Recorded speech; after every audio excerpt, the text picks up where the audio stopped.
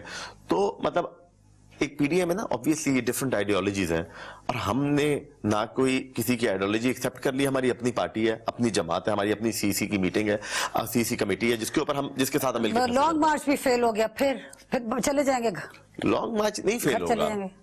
عمران خان کا دھرنا نہیں کامیاب ہوا، جس نے پورا سوچا ہوا تھا، جن لوگوں نے پورا سوچا ہوا تھا کہ ہم نے ان کو ہٹا کے یہاں سے جانا ہے. تو آپ لوگوں کے پاس وہ کون سی پاور ہے، کون سی چیز ہے جو آپ کے دھرنے کو کامیاب کر دے گی، آپ کے لانگ مارچ کو کامیاب کر دے گی، جو کہ عمران خان صاحب کو اپنے 126 دن سے نہیں مل سکا؟ اب نا اس وقت عمران خان نے ایک چیز کا لوگوں کو دیا ہوا تھا کہ یہ کرپشن کا چورن بیچ رہا تھا. وہ اس وقت لوگوں کے گھروں میں راشن بھی تھا، چولہا بھی جل رہا تھا ان کا. مہر I am telling you seriously کہ آج لوگوں کے گھر میں اگر وہ 2 وقت کھاتے تھے تو وہ 1 وقت کھا رہے ہیں. اگر وہ لوگ اپنا بجلی کا بل بھرتے ہیں تو وہ اپنے بچوں کی فیس نہیں بھر سکتے. ایسے لوگ ہمارے پاس آتے ہیں، سفید پوش لوگ جو اپنا بل دیتے ہیں کہ یہ ادھار کر کے ہمیں بل بھر دو اپنا. اس وقت یہ حالات ہو گئے ہیں ملک کے. یہ تو بات فگرز کی کرتے ہیں نا کہ کرنٹ اکاؤنٹ یہ ہو گیا اور بیلنس آف پیمنٹ یہ ہو گیا اور فورن کرنسی نیچے ہوگی. کتنے لوگ ڈالر ایکسچینج کرتے ہیں؟ لوگوں کو روٹی چاہیے، ان کو چھت چاہیے، ان کو آٹا اور چینی چاہیے، جو کہ نہیں مل رہی گورنمنٹ ریٹس کے اوپر. یہ تو محلوں کے اندر، محلات کے اندر تو پتہ لگتا ہے کہ کاغذ میں آ کے رپورٹ مل جاتی ہے کہ یہ ریٹ ہے ہمارا، لیکن نیچے جو ایگزیکیوشنرز ہیں، جو پروونشل گورنمنٹس ہیں، وہ فیل ہو چکی ہیں. کوئی حالات نہیں ہے. تو وہ جو لوگ ہیں جو بھوک کی جنگ لڑیں گے وہ ان کو چھوڑ کر آئیں گے. ابھی تک آپ لوگ مجھے پاکستان کے کسی جگہ پہ بتا دیں کہ لوگ آرگینکلی باہر نکلے ہیں یہ پروٹیسٹ کرنے، جیسے اس وقت دہلی میں ہو رہا ہے، فارمرز پروٹیسٹ ہو رہے ہیں، آپ کو پتہ ہے، جو انہوں نے جس کے لیے انہوں نے کہا یہ پاکستان، اس کا بھی پاکستان کا ہاتھ ہے اس میں. مجھے کوئی ایک پروٹیسٹ ایسا دکھا دیں جس میں لوگ کہ ہمیں یہ تکلیف ہے تو let's go out and protest. یہ تو سارے آپ لوگوں کے، یہ تو پارٹی ورکرز ہیں. کہاں سے پارٹی ورکر ہیں جی؟ لوگ سارے پارٹی ورکر، لاکھوں لوگ پارٹی ورکر ہوتے ہیں. لوگ اس لیے نکل رہے ہیں. یہ جو سارے کے سارے جو لوگ کورونا کے اندر بھی لوگ اگر نکل رہے ہیں اپنی جان کو جوخم میں ڈال کر، جن کو پتہ ہے کہ کورونا کا اسکیئر ہے، تو وہ کیوں کورونا میں لوگوں کو باہر نکالنا کی بات. دیکھو میں اگر بلاتا ہوں نہ نکلیں، نہ آئیں، کیوں آئے؟ بٹ لوگوں کو وہ اس لیے آئے کیونکہ ان کو پتہ ہے کہ we are coming out for a cause. اور وہ کاز کیا ہے؟ وہ کاز انفلیشن ہے. نہیں، عمران خان نہیں ہے. میں ایز آئی سیڈ کہ میرا ہر ایک سے یہ سوال ہے، میرا it's not about Imran Khan government. یہ میں سوال اگر آج سے 2012 میں پوچھ رہی ہوتی ہے میں پی ایم، اس کے بعد 2017 میں I would have said the same thing to جس سے بھی میں یہ بات کری ہوتی. رونا ہی پاکستان میں یہ کہ کسی پہلے گورنمنٹ کو کام پورا نہیں تھے کرنے دیتے، کسی پرائم منسٹر کو اپنی ٹرم پوری نہیں کرنے دی جاتی. میرا تو ایشو ہی سب سے یہ، میرا تو سوال ہی ہے جن کے ساتھ خود یہ ہوا ہے. یہ ٹرم پوری کرنا کوئی، آپ کہہ رہے ہیں ہم نے گورنمنٹ گرانی ہے، کوئی آسمانی وہ ہے کتاب میں لکھا ہے کہ ٹرم پوری کرنا بڑا ضروری ہے. وہ گھر جائے، استعفیٰ دے، اسے پتا ہو کہ he has failed us. یہ کیا بات ہے آپ لوگوں کی موومنٹ کی ہمیشہ سے پی پی پی کی یہ رہی کہ ہمیں ذوالفقار علی بھٹو کے ساتھ کیا ہوا، بے نظیر بھٹو کے ساتھ 2 دفعہ کیا ہوا، اب یوسف رضا گیلانی کے ساتھ کیا ہوا. ہم یہ چاہتے ہیں کہ دیکھو نا، ول آف پیپل کے ساتھ تو لوگ چینج ہوں، لیکن انکانسٹیٹیوشنلی تو کوئی نہ چینج ہو، یا کسی کورٹ کے تھرو تو نہ چینج ہو. ہم کورٹ میں گئے عمران خان کو ہٹانے کے لیے. آپ چاہتے ہیں کہ پریشر پڑے؟ ہم کسی انکانسٹیٹیوشنل موو کے حق میں نہیں ہے. پیپلز پارٹی بالکل بھی نہیں ہے. تو ہم اس کے اوپر بیسکلی اس کو یہ شرم دلوا رہے ہیں کہ بابا خدا کا خوف کر اور اب گھر جا. مطلب خود ہی کہتا تھا پسان کا حکومت کرنے دے، عوام ووٹ دوبارہ دے جس کو عوام حکومت کرنے دے. just joking تھی on this. اگلی انشاءاللہ تعالی گفتگو کریں گے جب آپ کا یہ سارا کچھ کامیاب یا ناکام ہوا, then we'll have another کامیاب ہوگا انشاءاللہ. Thank you so much for talking to me. See you next week on آپ تک with مہر تارڑ.